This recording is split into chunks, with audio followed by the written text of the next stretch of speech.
Hello students, now we have to start the chapter that is nationalism in India और हम already इसमें किसके बारे में पढ़ रहे हैं अबाउट द रोलैक एक्ट. ठीक है, रोलैक एक्ट 1919. इसमें क्या हुआ था, इस रोलैक एक्ट के अंदर गवर्नमेंट को कुछ स्पेशल पावर्स मिल गई थी. अकॉर्डिंग टू दैट पावर वो किसी भी पॉलिटिकल पर्सन को, किसी भी पॉलिटिकल लीडर को, इफ दे सस्पेक्टेड कि भाई वो कोई रिवोल्ट करेगा या कुछ करना चाहता है एज सच, तो उसको वो डिटेन कर सकते थे in the prison for next 2 years without any trial. ठीक है, 2 साल के लिए कोई ट्रायल, कोई केस, कुछ नहीं होगा. ये जो था it was very unjust law.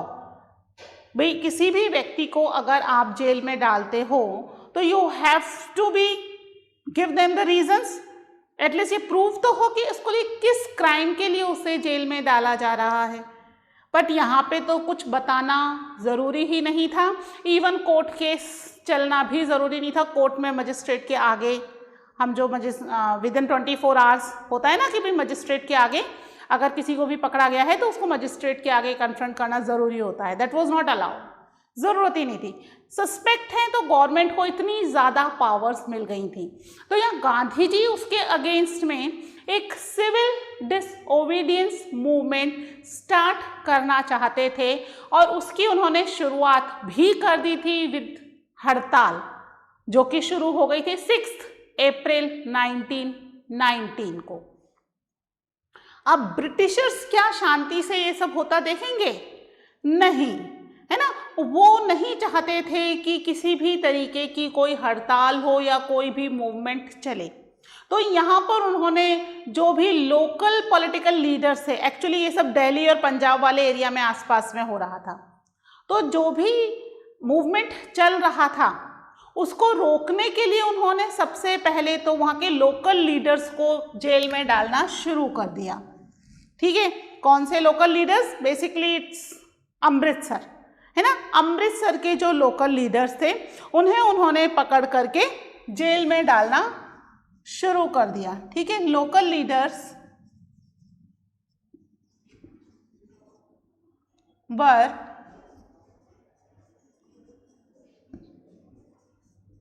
picked up and kept in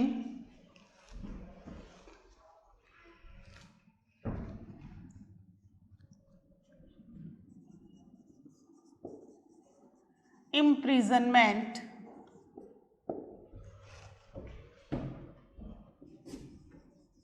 from Amritsar. ठीक है, ये काम किया उन्होंने अमृतसर में. सेकेंडली उन्होंने महात्मा गांधी जी, क्योंकि उनकी बात बहुत लोग मान रहे थे और हड़ताल was also started by Mahatma Gandhi ji, तो उन्होंने महात्मा गांधी जी के दिल्ली एंटर होने पर बैन लगा दिया. Mahatma Gandhi was banned to entering in Delhi. ठीक है, दिल्ली में नहीं जा सकते थे. दिल्ली में अगर वो एंटर होंगे तो जेल में डाल दिया जाएगा. ठीक है, एंटर होना अलाउड नहीं था, उनके ऊपर बैन लगा दिया गया. इसके अलावा उन्होंने क्या कर दिया गया? Imposed martial law. ठीक है, मार्शल लॉ को इम्पोज कर दिया गया. कहां पर इम्पोज कर दिया गया मार्शल लॉ को? Martial law was imposed martial law in Amritsar.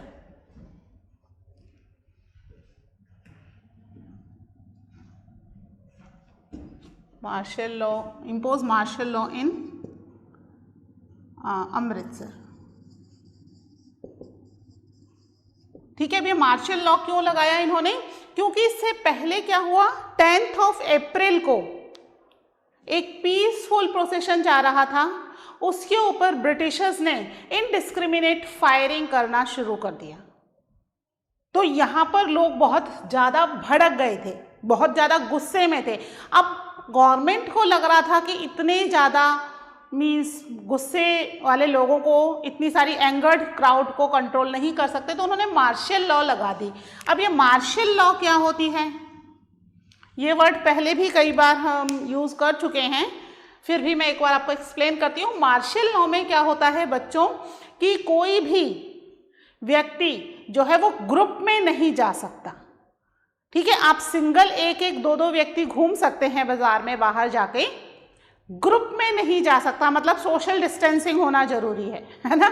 Lockdown तो है बट लॉकडाउन में थोड़ी सी छूट थी, तो यहाँ पर क्या हुआ, मार्शल लॉ लग गया, यानी कि लोग बाहर तो जा सकते हैं but groupism was not allowed. किसी के पास भी आर्म्स वगैरह अगर मिलते हैं तो उसे सीधे जेल में डाल दिया जाएगा, है ना। कोई भी ग्रुपिज्म करना, नारे लगाना, ये सब चीज़ें अलाउड नहीं थी। तो यहाँ पर मार्शल लॉ लगा दिया 10 अप्रैल के बाद, ठीक है। तो यहाँ पर मार्शल लॉ क्यों लगाया, क्योंकि क्या हुआ था, अप्रैल 10 इन 1919, ये 1919 का ही ईयर चल रहा है बच्चों, और मंथ कौन सा चल रहा है अपना, अप्रैल, कंटिन्यू वही टाइम पीरियड चल रहा है, ठीक है। इसमें क्या किया यहाँ पर पुलिस ने, the police fired on a peaceful procession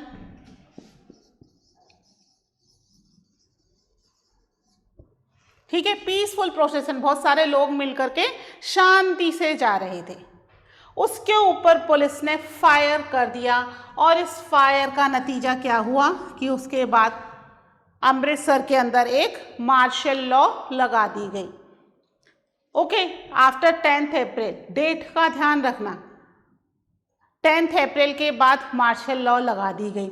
अब इसी के कुछ समय बाद 13 अप्रैल को बैसाखी का फेस्टिवल आता है, और हम क्योंकि बात कर रहे हैं अमृतसर पंजाब की, तो पंजाबियों का ही ये मेन फेस्टिवल है ना। फसल कटती है इस समय, और फसल कटने के बाद वो बहुत धूमधाम से इस डे को सेलिब्रेट करते हैं 13 अप्रैल को, और इसके लिए कई सारे फेयर वगैरह लगाए जाते हैं, मेले वगैरह, और बहुत ज़्यादा अच्छे से ये दिन मीन्स उनके लिए सेलिब्रेशन का डे होता है, ठीक है। तो ऑन 13 अप्रैल बैसाखी का फेयर आ गया, बैसाखी का मेला आ गया, जो कि एक बहुत ही फेमस अमृतसर में जगह थी, बहुत बड़ा एक गार्डन था, जलियांवाला गार्डन, वहाँ पर बैसाखी का मेला लगता था, हर साल लगता था, इस साल भी लगा। बिकॉज ये 10 अप्रैल को जो मार्शल लॉ लगा, बहुत ज़्यादा लोग इसके बारे में अवेयर नहीं थे, common people basically was not aware, कुछ पॉलिटिकल लीडर्स भी अवेयर नहीं थे, और ये क्योंकि केवल अमृतसर के लिए था, तो जो आउटसाइडर लीडर्स थे उन्हें भी इसके बारे में बहुत ज़्यादा कुछ पता नहीं था, ठीक है। तो यहाँ पर ये जो 10 अप्रैल को इंडिस्क्रिमिनेट फायरिंग हुई, इसको डिस्कस करने के लिए रोलैक्ट एक्ट चल रहा था, इसको डिस्कस करने के लिए बाहर से मीन्स अमृतसर के बाहर दूसरे जगहों से भी, आसपास की सिटीज से, स्टेट से भी कई सारे पॉलिटिकल लीडर्स अमृतसर में इकट्ठा हुए। बड़ा बैसाखी का मेला है तो वो मेला भी देख लेंगे, और साथ में ये जो डिस्कशन करना है ये डिस्कशन भी कर लेंगे। ओके, तो वो लोग वहाँ पर कलेक्ट हुए, कौन सा प्लेस है, दैट इज अ गार्डन, है ना, जलियांवाला गार्डन, और वहाँ पर वो इनफेमस इंसिडेंट हुआ, जलियांवाला मैसेकर, ठीक है। इसको नोट डाउन कर लीजिए, फिर हम जलियांवाला मैसेकर के बारे में कुछ पॉइंट्स लिखते हैं।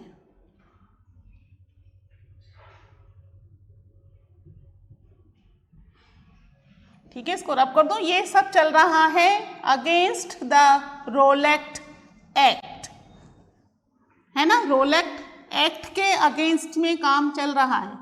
हड़ताल भी हुई है अप्रैल में ही, 6 अप्रैल, इनडिस्क्रिमिनेट फायरिंग भी हो गई 10 अप्रैल, और अब क्या हुआ,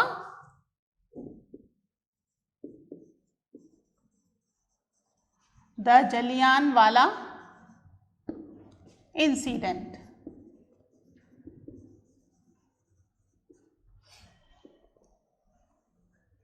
ठीक है, तो यहाँ पर इनफेमस कह सकते हैं हम उसको, फेमस नहीं कहेंगे, है ना। एक तो होता है फेमस, एक होता है इनफेमस, मतलब फेमस तो है वो लेकिन कैसा है, इन द बैड मीन्स उसमें, ठीक है, तो गलत उस तरीके से, फेमस तो है, ठीक है। तो यहाँ पर 13 अप्रैल को ये इंसिडेंट हुआ, on 13 April 1919 the infamous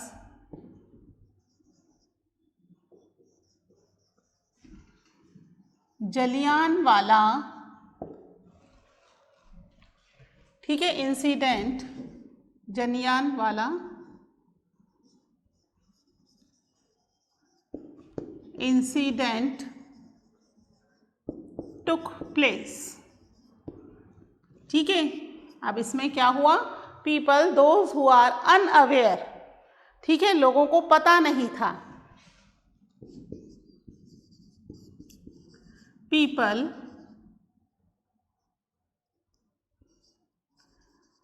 unaware of martial law came to attend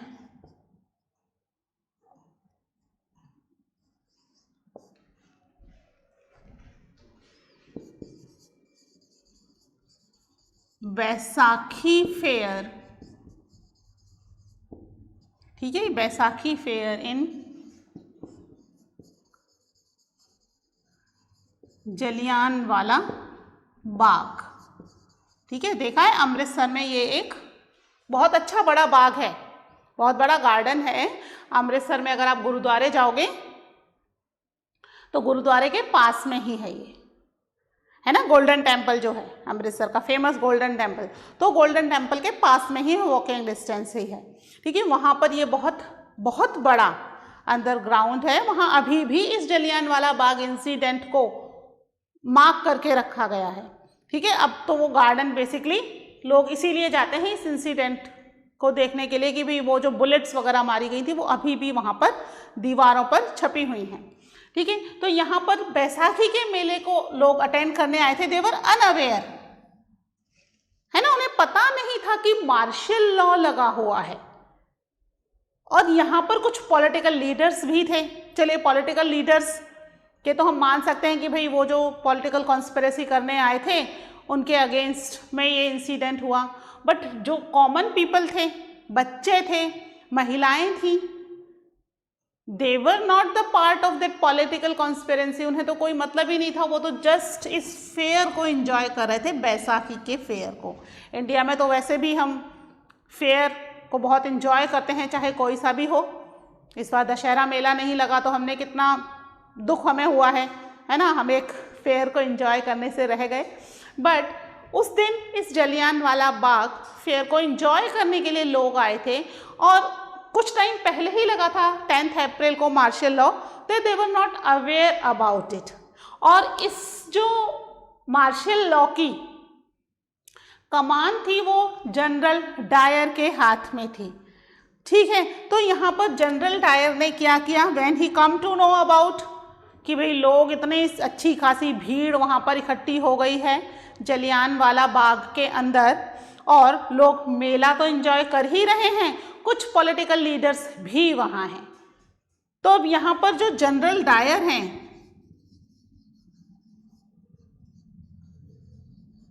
वो चाहते थे लोगों को एक बहुत बड़ा सबक देना, कि जिससे कि कभी भी गवर्नमेंट के रूल के अगेंस्ट कोई नहीं जाए।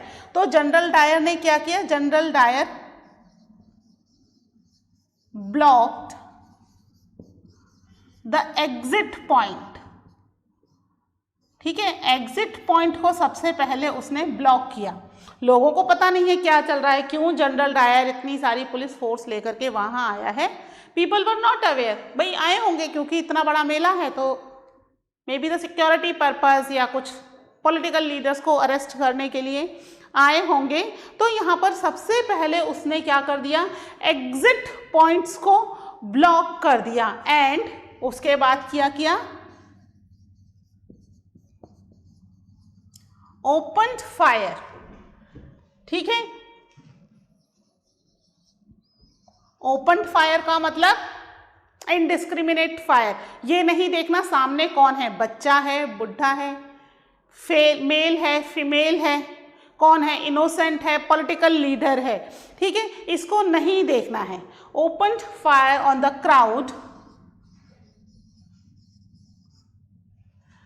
ठीक है, क्राउड के ऊपर ओपन फायर कर दिया गया, जिसकी वजह से क्या हुआ, एंड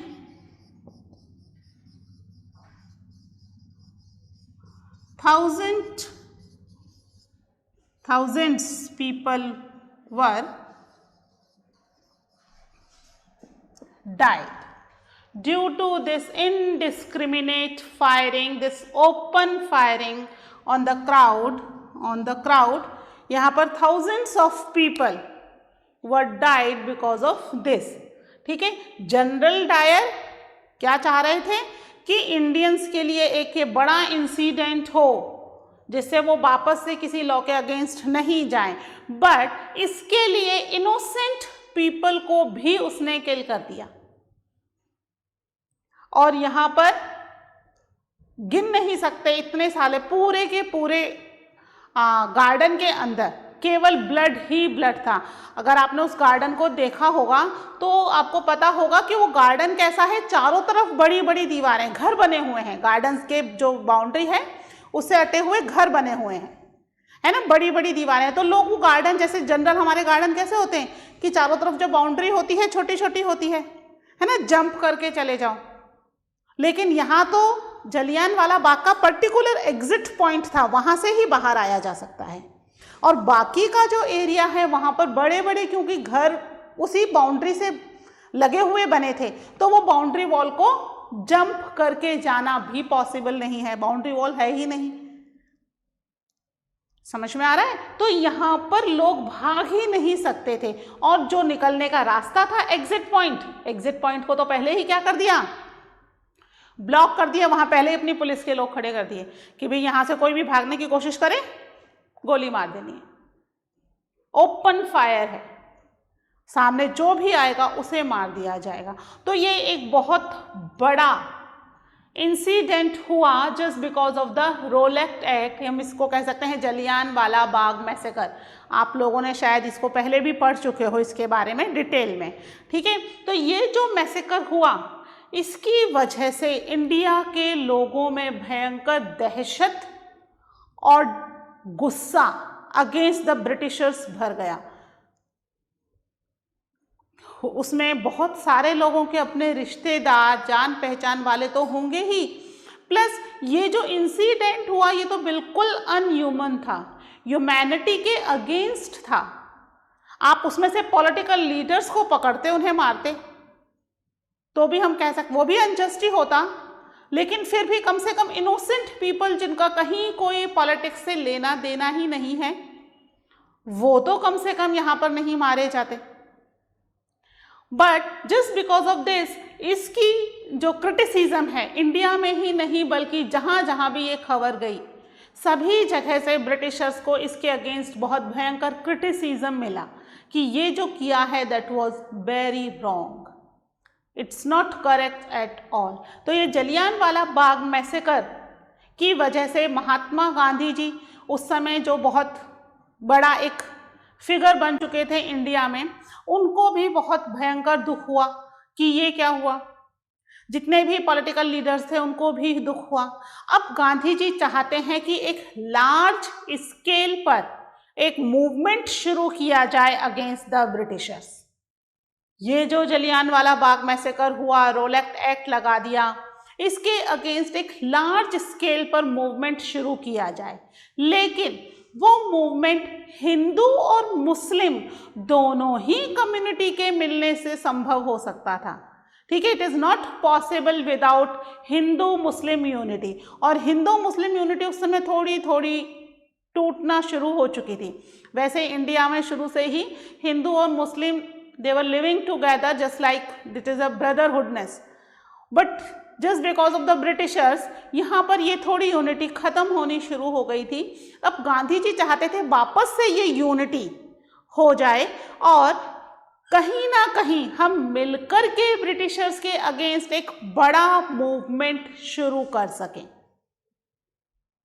ओके, तो यहाँ पर गांधी जी हिंदू मुस्लिम यूनिटी के साथ एक नया मूवमेंट शुरू करना चाहते थे और उन्हें उसका मौका भी जल्दी ही मिल गया। ठीक है, आप ये पॉइंट नोट कर लीजिए। फिर हम देखते हैं क्या किया गांधी जी ने।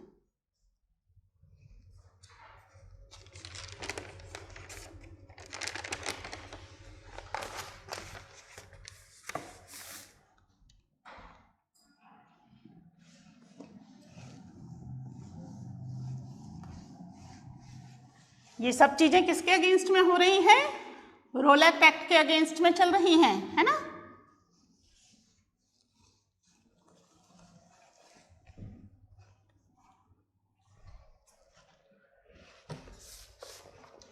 तो अब गांधी जी क्या चाह रहे हैं? Gandhi ji now felt to start a non-cooperation movement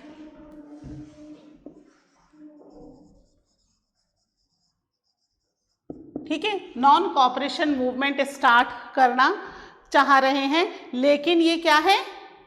ये विदाउट हिंदू मुस्लिम यूनिटी के पॉसिबल नहीं है। तो अब यहाँ पर ये जो एक बिग मूवमेंट, एक बिग मूवमेंट या कह सकते हैं एक बड़ा लॉन्च करना चाह रहे हैं एक मूवमेंट का, उसके लिए हिंदू मुस्लिम यूनिटी चाहिए और जल्दी ही गांधी जी को मौका भी मिल गया हिंदू मुस्लिम यूनिटी का। ठीक है, 1919 की बात हो रही है और फर्स्ट वर्ल्ड वॉर खत्म हो गया 1918 में, है ना। अलाइड पावर जीत गई थी और सेंट्रल पावर उस वॉर में डिफीट हो गई थी। फर्स्ट वर्ल्ड वॉर में अलाइड और सेंट्रल पावर थी, है ना। सेकेंड वर्ल्ड वॉर में एक्सिस एंड अलाइड पावर थी। अलाइड पावर सेम थी, एक्सिस पावर भी सेम थी, बट नाम चेंज हो गया। तो यहाँ पर सेंट्रल पावर के नाम से जो कंट्रीज थी जिन्हें अलाइड पावर ने डिफीट कर दिया, इसके बारे में आप डिटेल में, जर्मनी के बारे में तो आप पढ़ ही चुके हो लास्ट ईयर, है ना, हिटलर वाले चैप्टर में। जर्मनी के साथ एक और बड़ी कंट्री इन्वॉल्व थी, that was the Ottoman Empire. याद आया कुछ? ऑटोमन टर्की, है ना। ऑटोमन एम्पायर भी उसमें इन्वॉल्व था। तो ऑटोमन एम्पायर के जो एम्परर थे, जो रूलर थे वहाँ के, उनका एक बहुत बड़ा कह सकते हैं एक बहुत बड़ी पोजीशन थी मुस्लिम पीपल के लिए।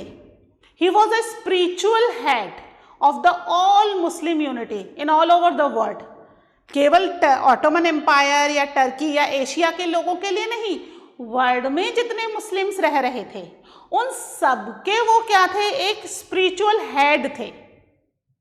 ठीक है, उनके ही जो स्पिरिचुअल ऑर्डर्स हैं वो सबको फॉलो करने होते थे। अब क्योंकि ऑटोमन एम्पायर डिफीट हो चुका है अलाइड पावर से, तो जिस तरीके से उन्होंने जर्मनी को ह्यूमिलिएट किया था, है ना, कितनी बुरी तरीके से ह्यूमिलिएट किया था, हमने पूरा अच्छे से स्टडी किया था उसको, इसी तरह उन्होंने ऑटोमन एम्पायर को भी ह्यूमिलिएट करना शुरू किया। उनको भी बहुत बुरी तरीके से ह्यूमिलिएट किया, प्लस उनकी जो एम्परर की पोजीशन थी, ठीक है, उसको कहते थे खलीफा, है ना। अपने हेड को उन्होंने नाम दिया था खलीफा। जैसे हम किंग, राजा या रूलर कह रहे हैं, ऐसे खलीफा नाम दिया हुआ था। He was the Khalifa of the all over the Muslims. उनको उनकी पोजीशन से हटा दिया कि अब आप मुस्लिम्स के स्पिरिचुअल हेड नहीं हो। ये बात पूरी दुनिया के मुस्लिम्स को बुरी लगी। एक आप जिनको गुरु मान रहे हो, हम हिंदूज में गुरु मानते हैं, है ना, मुस्लिम्स में खलीफा मानते हैं, तो जो आपके हेड हैं, जिनके आप हर बात मान रहे हो, जिनको आपने बहुत ऊंचा अपनी लाइफ में इम्पोर्टेंस दिया हुआ है, अचानक से उनकी पोजीशन कोई गिरा दे, वॉर अलग चीज थी, वॉर हारना जीतना that is the different thing, but वो तो स्पिरिचुअल हेड थे, तो उस पोजीशन से उनको हटा दिया गया। ये पूरे वर्ल्ड के जितने भी मुस्लिम्स थे उन्हें बहुत बुरी तरीके से हर्ट कर गई, और यही चीज इंडिया में भी हुई। इंडिया के भी जितने मुस्लिम्स थे वो बुरी तरीके से इससे हर्ट हुए, और अलाइड पावर के अगेंस्ट वो अपना एक गुस्सा शो करना चाहते थे। और अलाइड पावर की ही one of the country was British, है ना, जो इंडिया में रूल कर रही थी। ब्रिटेन कंट्री थी, अलाइड पावर की ही मेंबर थी ब्रिटेन, और इंडिया में भी वही रूल चल रहा था। तो यहाँ पर ये जितने भी मुस्लिम्स थे वो कलेक्ट होकर के इसके अगेंस्ट अपना गुस्सा शो करना चाह रहे थे, है ना। इसमें दो मुस्लिम ब्रदर्स थे, मोहम्मद अली एंड शौकत अली, जिन्होंने मिलकर के इसके अगेंस्ट एक खिलाफत मूवमेंट, खिलाफत वर्ड का मतलब है अगेंस्ट, है ना, तो खिलाफत मूवमेंट शुरू किया। गांधी जी को इस समय क्लिक किया कि भाई ये जो खिलाफत मूवमेंट है ये ब्रिटिशर्स के अगेंस्ट ही तो है, और वो जो नॉन कोऑपरेशन मूवमेंट शुरू करना चाह रहे हैं वो किसके अगेंस्ट, ब्रिटिशर्स के अगेंस्ट, जलियांवाला बाग मैसेकर उसको लेकर के। तो यहाँ उन्होंने उन दोनों मुस्लिम ब्रदर्स से बात की, मोहम्मद अली एंड शौकत अली। उन्होंने कहा कि भाई आप भी एक मूवमेंट शुरू करना चाहते हो अगेंस्ट द ब्रिटिशर्स, मैं भी एक मूवमेंट शुरू करना चाहता हूँ अगेंस्ट द ब्रिटिशर्स, तो हम क्यों ना दोनों मूवमेंट को एक साथ जोड़ लें और एक नया मूवमेंट शुरू करें, that is Khilafat as well as non cooperation movement, जिसमें मुस्लिम्स भी होंगे और हिंदू भी होंगे।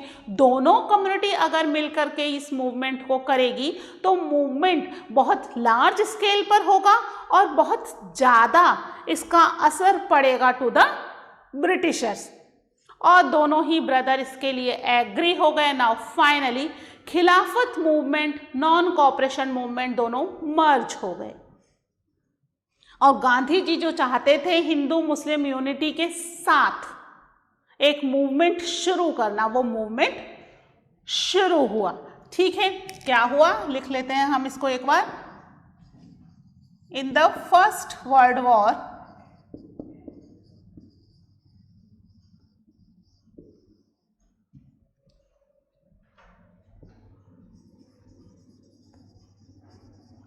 Ottoman Empire lost, ठीक है, हार गया था ना, एंड एज अ रिजल्ट, उस रिजल्ट के बदले में उन्हें क्या करना पड़ा, as a result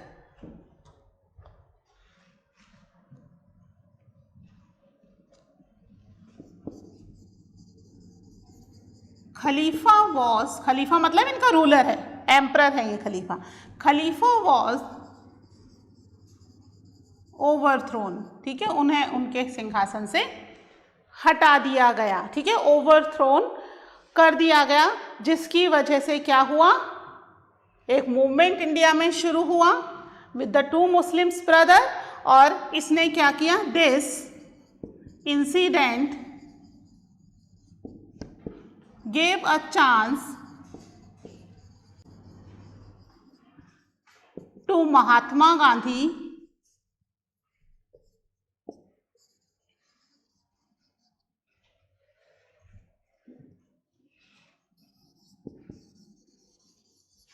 to unite Hindu and Muslims, ठीक है, तो हिंदू और मुस्लिम्स को यूनाइट करने का एक चांस मिल गया महात्मा गांधी जी को। ठीक है, तो यहाँ पर क्या हुआ, यहाँ पर बॉम्बे के अंदर इनकी एक मीटिंग हुई मार्च 1919 में, ठीक है, मार्च 19 इन बॉम्बे, खिलाफत movement started by two Muslim brothers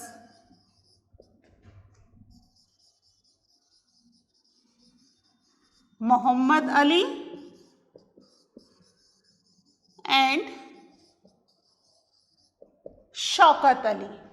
ठीक है, खिलाफत मूवमेंट तो शुरू कर दिया, लेकिन यहाँ पर खिलाफत मूवमेंट को बाद में सितंबर 1920 में, ठीक है, गांधी जी के साथ मिलकर के एक सेशन हुआ इनका, Calcutta session.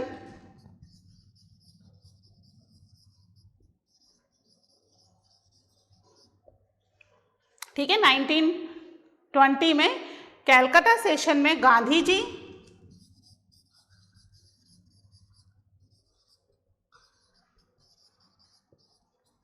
And 2 Muslim brothers, नाम लिखने की जरूरत नहीं है, पता है आपको कौन कौन है ये, मोहम्मद अली एंड शौकत अली, दोनों मुस्लिम ब्रदर्स, ये दोनों ने मिलके they started a non-cooperation movement against the Britishers. ठीक है, यहाँ पर ब्रिटिशर्स के अगेंस्ट एक नॉन कॉपरेशन मूवमेंट फाइनली शुरू हुआ, जिसमें हिंदू मुस्लिम यूनिटी भी दिख रही थी, हिंदू और मुस्लिम दोनों ही थे। नॉन कॉपरेशन मूवमेंट शुरू हुआ। ये नॉन कॉपरेशन मूवमेंट एक्चुअली क्यों हुआ, एक तो खलीफा के अगेंस्ट जो उन्होंने अनजस्ट लॉ बनाया था उसके लिए, और दूसरा फॉर द स्वराज। दो डिमांड्स थी। स्वराज का मतलब तो आप जानते ही हैं, स्वयं का रूल, ठीक है, ओन्स रूल, यानी अपनी खुद की कंट्री में हमारा खुद का रूल हो, ब्रिटिशर्स को इंडिया से बाहर निकालने का एक first movement it was started. तो यहाँ पर खलीफा के सपोर्ट में और स्वराज के लिए ये non cooperation movement basically start हुआ इन सितंबर 1920। कब शुरू हुआ नॉन कॉपरेशन मूवमेंट, सितंबर 1920। कहां पर इसका डिसीजन लिया गया, in the Calcutta session. Okay, तो इस तरीके से नॉन कॉपरेशन मूवमेंट इंडिया में स्टार्ट हुआ in 1920 with the help of Gandhi ji and Mohammad Ali and Shaukat Ali. इन तीनों ने मिलकर डिसाइड किया और हिंदू मुस्लिम यूनिटी के साथ ये मूवमेंट शुरू हुआ। ठीक है, तो ये नॉन कॉपरेशन मूवमेंट ही क्यों गांधी जी ने नॉन कॉपरेशन मूवमेंट शुरू किया, इसके बारे में हम डिस्कस करेंगे in the next lecture. Till then take care, bye.